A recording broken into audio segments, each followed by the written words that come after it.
All right, what's up guys, Jayztwocents here. You guys said you wanted more car content and I'm gonna bring you some car stuff. As you can see, we've got a really beautiful one in the background. We'll talk about that in a sec.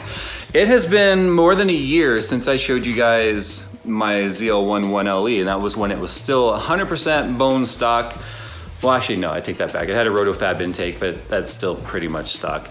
And I did some track stuff with it. But since then, and I always said I was gonna make a video about the car because of all the mods and stuff we did to it, I just never did.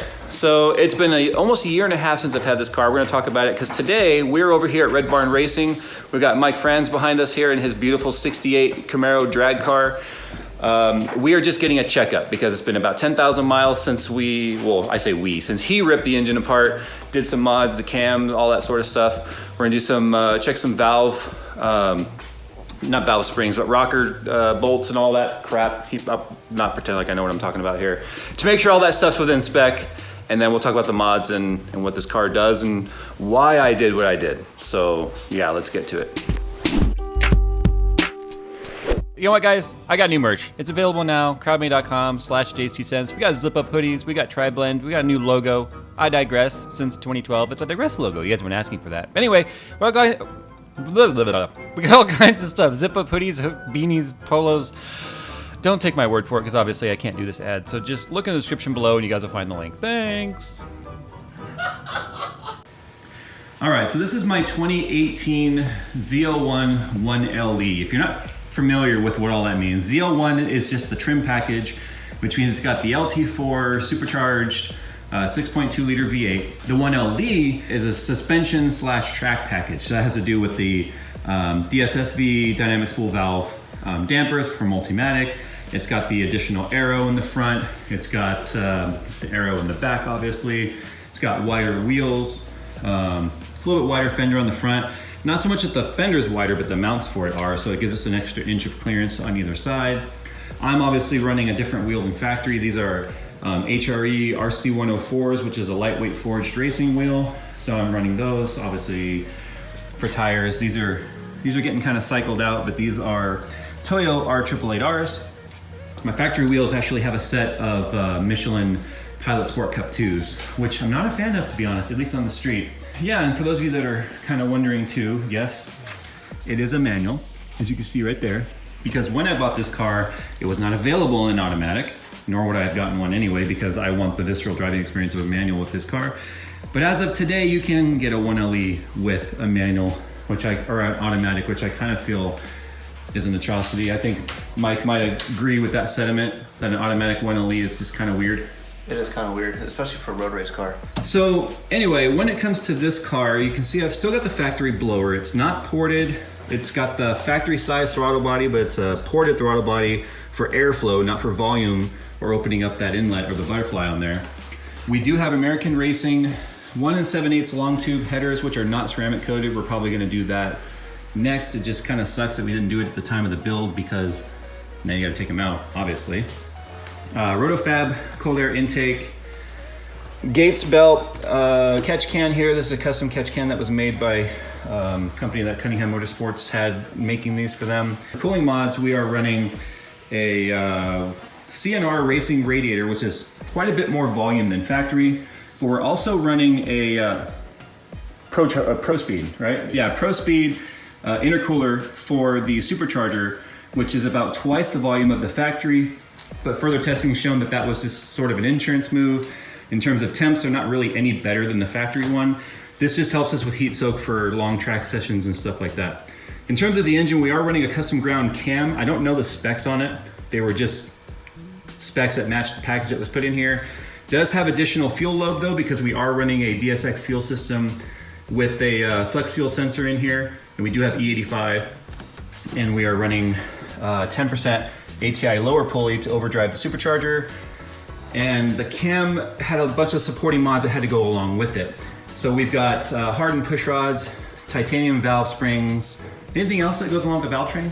It's actually a polished valve spring with a titanium retainer. Okay, so polished valve spring, titanium retainer. So that gives it just smooth. It slides smoother, right, as it's compressing. Yeah. The hardened push rods, though, right? Yeah, it's hardened chromoly push rods. Right, because as you're increasing the lift and duration on the cam, and it's got extra forces on it, you don't want those kind of binding or bending, obviously. Exactly, deflecting. And then we have the phase lockout for the cam, because the whole cam would phase shift as sort of a variable valve, but not really. The whole cam would just sort of move, right? Yes. So we've locked that out, so that's that's why it idles so damn loud, because it's the same valve and duration at all RPMs, right? Right. Okay, so that's why the stock car was much quieter at idle, because that valve, or the cam, was shifting to, or phasing to, I guess, lower the duration when it didn't need it. Open up the throttle, the cam would move, right? Yes. Okay. And then it is all tuned using HP tuners. Oh, for the catback, it is American Racing. We do have American Racing catalytic converters in here for the street. You can see them right there, because I'm not a fan of the 1971 dump truck smell when I am running gasoline, which I rarely run in this car. But also too, to keep the noise down, to smooth it out a little bit. But when I do road race it, I do have test pipes that go in there to remove those cats. You kind of check between each one. Yeah, just kind of take a random sample, look for anything. Some metal shaving will always be normal, but what I'm looking for is really chunks. Chunks is a bad thing. Right. Especially if you get anything brass color, because usually brass color is normally camshaft stuff, or not camshaft, but bearing. Yeah, that's a pretty good bill of health there. Cool.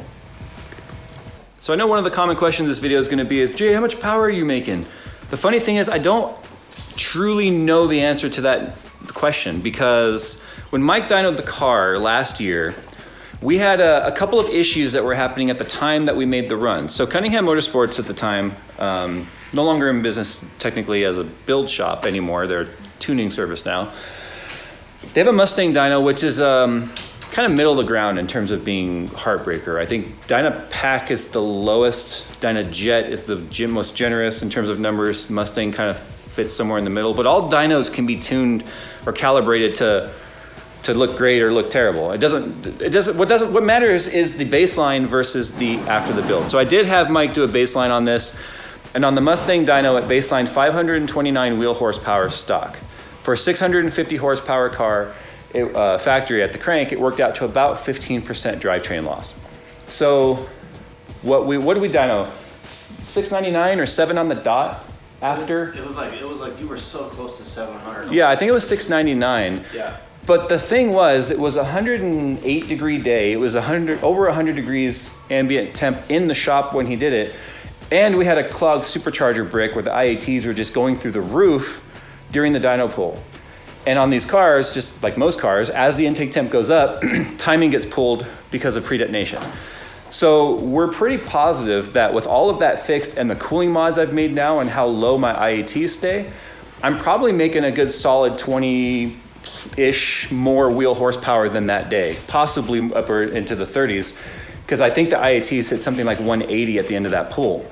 But we do know we picked up 170 wheel horsepower versus the baseline with the intake overheating. So yeah, your guess is as good as mine as how much it's really making.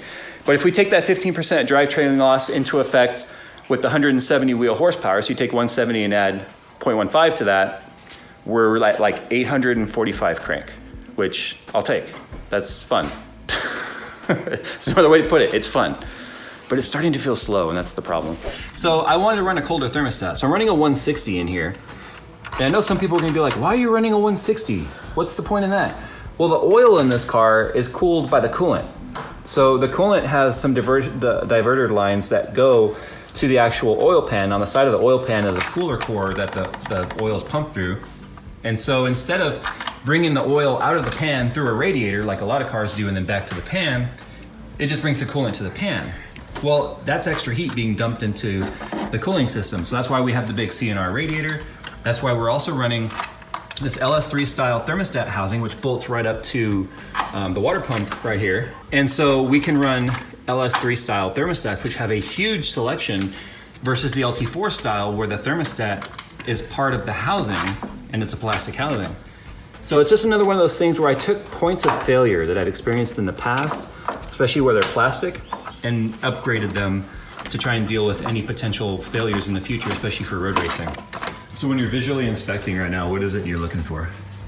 Really, a lot of it is just for anything that is out of place, like looking at the end caps here for the rocker arms to make sure that you don't have one of the trunnions coming apart. You want to look at valve tip wear and stuff like that. We're going to pull some of these off and take a peek at.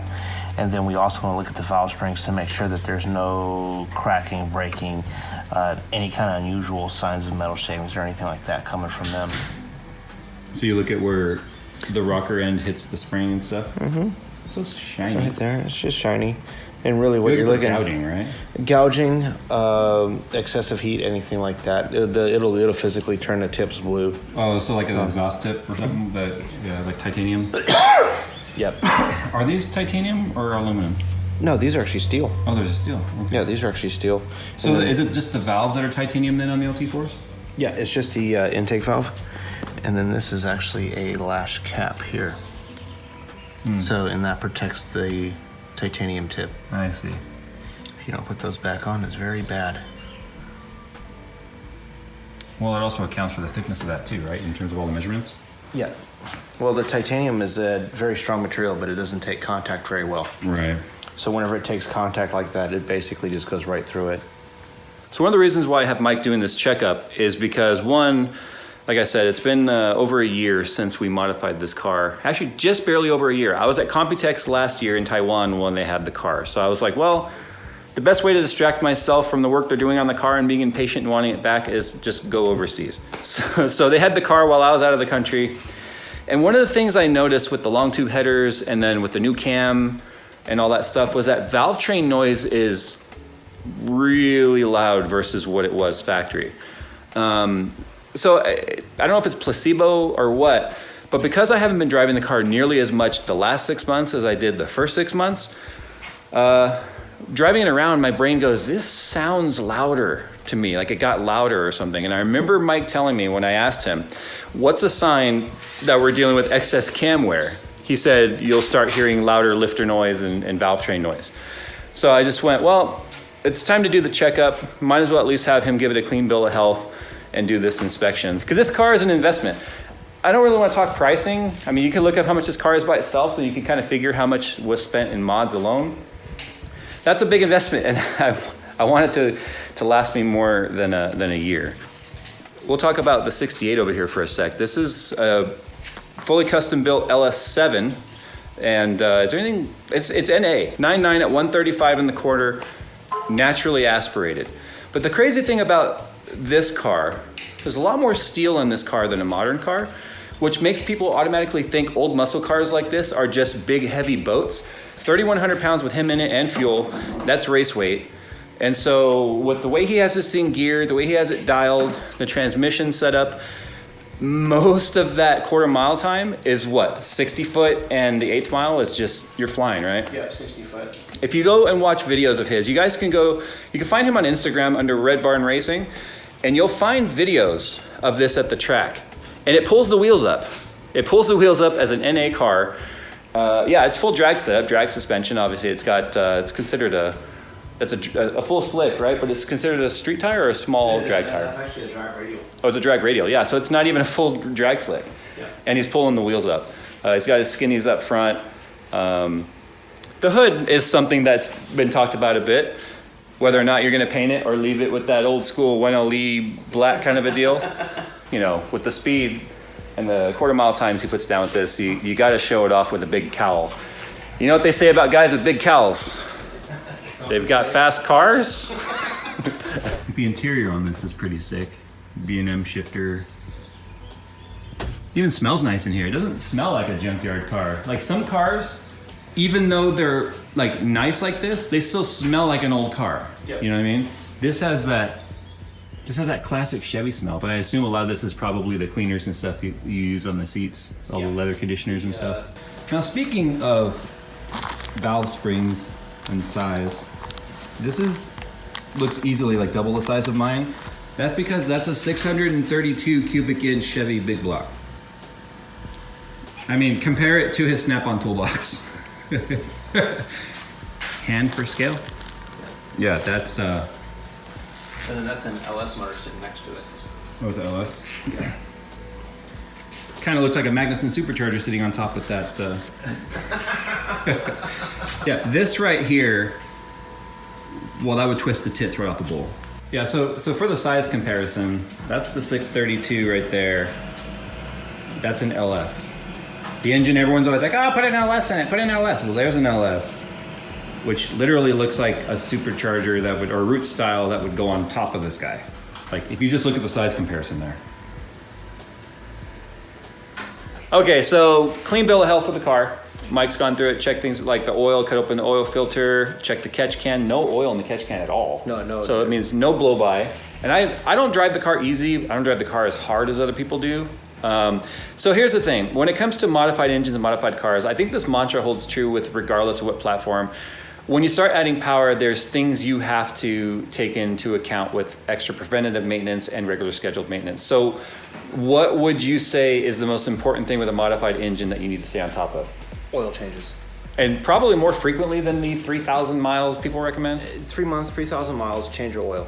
It's way cheaper than having to redo another motor. Synthetics will tell you now you can go 7,500 to 10K, but that's not a good idea with a modified engine. Exactly. That's for factory stock clearances and things of that nature. For And the most part. factory oil temps. Exactly. Yeah. Exactly. And then when you really push on these things like that, oil changes are cheap.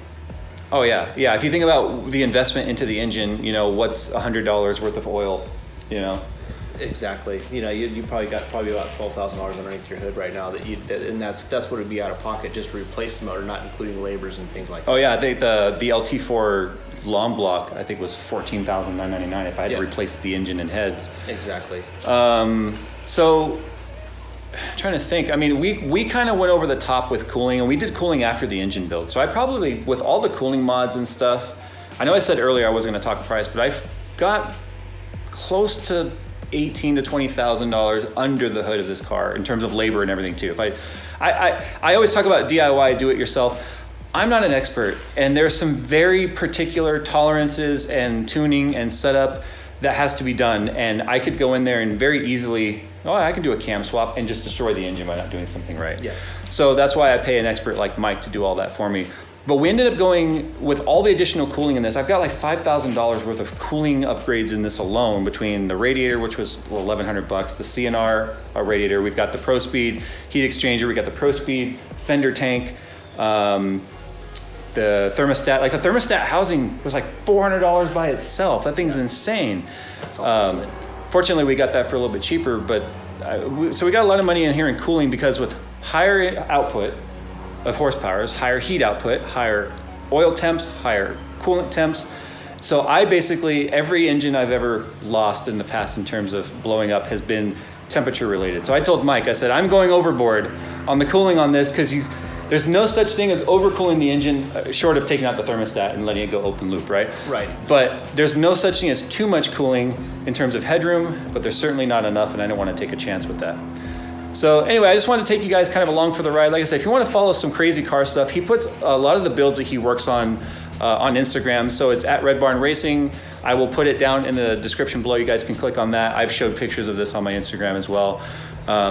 I drive an hour and a half each way every time he works on this car, because when I become comfortable with someone touching my stuff, you make the drive to make sure that you don't have some knucklehead coming in here thinking, I can do this, and then he blows it up. So we will probably later this year be adding a little bit more power, but intelligently, and that's probably just going to be through blower porting and stuff like that. Right. Because I think dropping another $5,000 or $6,000 on a Whipple for my use case would be kind of wasted money. Yeah. So, all right, guys, we're gonna go. If you want to see more of this kind of content, then make sure you hit us up so that we know you guys want to see it, and then go and check out the Instagrams I mentioned down below. All right, guys, thanks. We'll see you in the next one.